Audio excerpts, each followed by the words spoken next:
What's up, gamers? It's Above, and today we've got an updated Glassway Grandmaster Nightfall guide for Season of the Risen. Glassway is widely regarded as one of the hardest GMs to ever be released, but this guide will help educate you on every encounter, from general positioning tips to ad spawn manipulation tactics to even boss fight strategies that will make your lives significantly easier. If you find this guide useful today, a like and subscription would be greatly appreciated. Now, let's get into it. Diving right into my recommended team comp, we dove heavily into Void 3.0 and ran one Controverse Hold Warlock, one Invis Hunter with Aeon Swifts, and one Banner Shield Titan running Ursa Furiosa. You can definitely substitute these for more defensive subclasses if you prefer, in which case Well of Radiance and Shadebinder both do extremely well here. I like Void 3.0 personally because it not only offers Devour for survivability, each subclass also has the ability to stun and weaken the insane number of Overload champions in this Nightfall. Controverse keeps these abilities up for our Warlocks at all times, while the Aeon Hunter supplies double heavy ammo drops for your fire team, which you will definitely need with how tanky Bellman is and the number of champions you'll be dealing with in the boss room.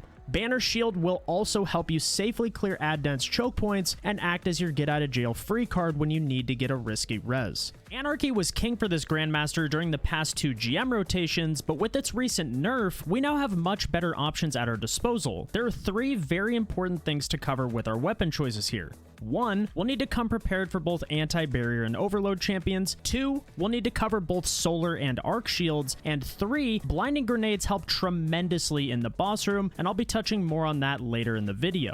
We found 2 Arbalists and 1 Divinity to be the best weapon combination by far. You not only have the best anti-barrier and overload stuns in the game, but because they're both special weapons, they also have incredible ammo economy.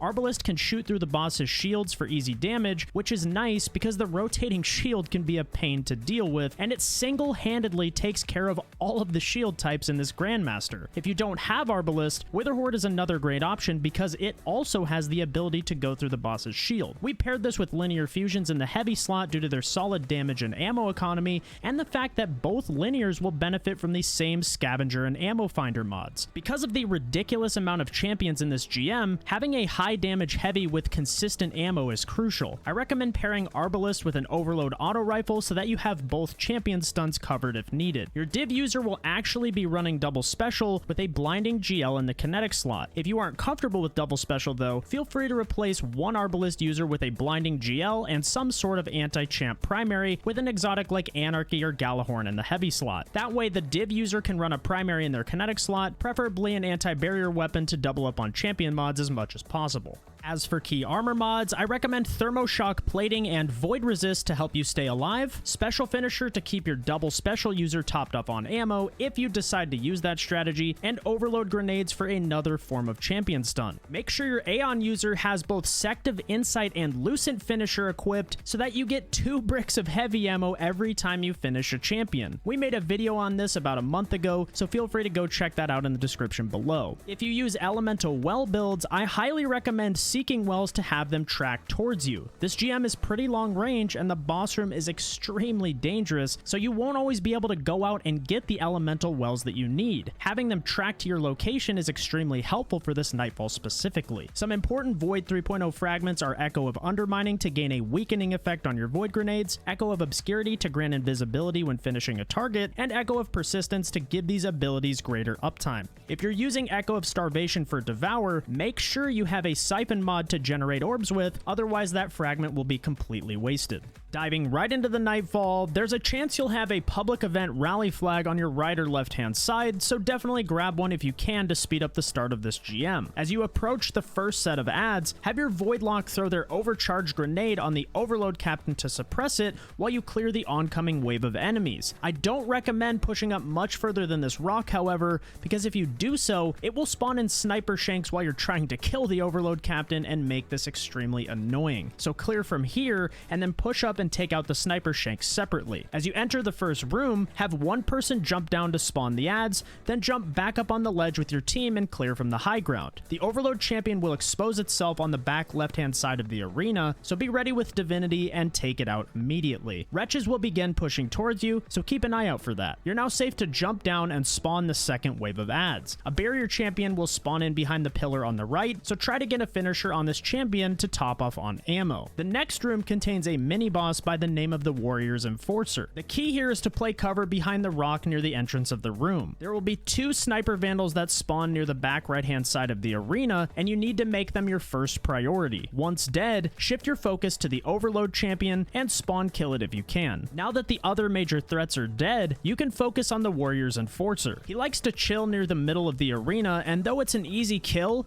you do not want to push up past this middle pillar before killing it. This will trigger the spawn of a barrier champion that can shield the mini-boss and make your lives much harder than they need to be. So kill the Warrior's Enforcer from a distance, then push up, clear ads, and get a finisher on the barrier once again. The next encounter also has a mini-boss, this time by the name of the Technocrat's Assistant. There are a couple things to keep in mind here as well. The first is to split aggro by having one person take cover behind the rock on the left, while your other 2 teammates use the rock on the right-hand side. Similar to the last encounter, you do not want to push up past the pillar on the right-hand side, as it triggers the spawn of a barrier champion and a huge wave of ads. This barrier will end up shielding the mini-boss and make this encounter incredibly frustrating. So take cover behind the rock, focus on the snipers first, followed by the Overload champion, and then the Technocrat's Assistant. And once this is all dead, you're free to push up and spawn the barrier, clear ads, and then get a finisher to replenish on ammo. As you can see, it's a very similar pattern across the first 3 rooms. The next area is simply a transition zone, and the only thing you need to be conscious of are the sniper vandals and where they spawn. When you push up to this middle pillar or cross that pillar heading to the right side of the arena, it will trigger the spawn of sniper vandals that can easily catch you off guard. They spawn as a group right around here, so feel free to pre-place utility to take them out quickly. And once clear, head left and use this cover to break line of sight on the next set of ads while you take out the first Overload champion. When you jump over to the next platform, prioritize the sniper vandals looming at the back left first, then clear the platform. I also recommend getting a finisher on the second Overload champion to prepare for the Vex Drain encounter. Similar to how the Fallen Saber Warsat encounter works, ad spawns are tied to plate progression, so the longer you stay on it, the more ad spawns will overlap and overwhelm your team. You want to stagger the plate progression to avoid overlapping these ad spawns. Each time you see ads start to trickle over the dam, step off, clear them, then step back on to continue progressing. Some key intervals to note are 35%, which is when the snipers on the left-hand side will spawn, and 50%, which is when the right sniper vandals will spawn. Banner Shield is handy for dealing with the larger waves of ads safely, or challenging the snipers with virtually no threat to your fire team. Continue this method until the plate reaches 100% to drain the remaining Vex Milk and progress the Nightfall. An Overload champion will spawn in directly below you. Wait for it to walk out from behind cover, then stun and kill it. Once the area is clear, have one person push up to trigger the spawn of ads, then head back up to the plate you captured as a team. You can actually clear most of the ads from here without drawing any aggro from enemies at all, which makes this part of the Nightfall pretty free. As you push up, be wary of sniper vandals looming at the top of the dam. If you don't see them,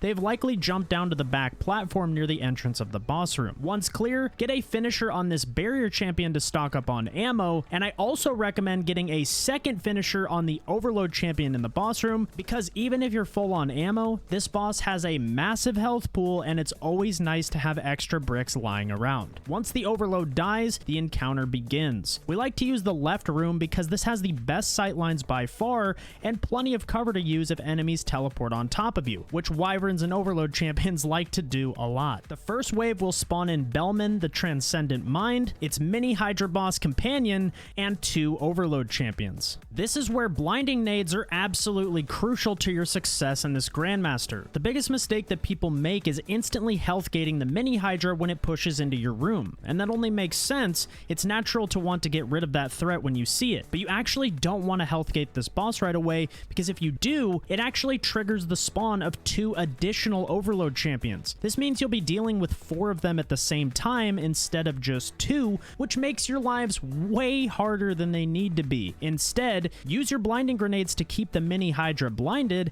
and it'll kind of just sit there while you deal with the first 2 Overload champions. This same idea applies to the spawn of Wyverns throughout this boss fight as well. Once you've killed them, you're now free to health gate the mini boss, which will send it away and spawn in a second wave of Overloads. Once all 4 Overloads are dead, try to split aggro and safely damage the boss, which should be pretty easy with Arbalest since it can shoot through the boss's shield. Once you reach the 2/3 health gate, it's time for Wyverns, Barrier Champions, and the Mini Hydra to return during this phase. As soon as you gate the boss, head to the far left-hand side of the room and try to spawn kill the first Wyvern as it exits the portal. You can do this pretty consistently with Div in your linears. Dealing with one Wyvern is much easier than dealing with two at once. The Mini Hydra will push into your room once again, so as we did with the Overload wave, keep it blinded to avoid spawning 4 Wyverns at once. Once both Wyverns are dead, you can health gate the mini boss and prepare for the next 2 Wyverns. Once all 4 of them are dead, head to the right door and play this head glitch to start taking out the 4 barrier champions one by one. If you're confident,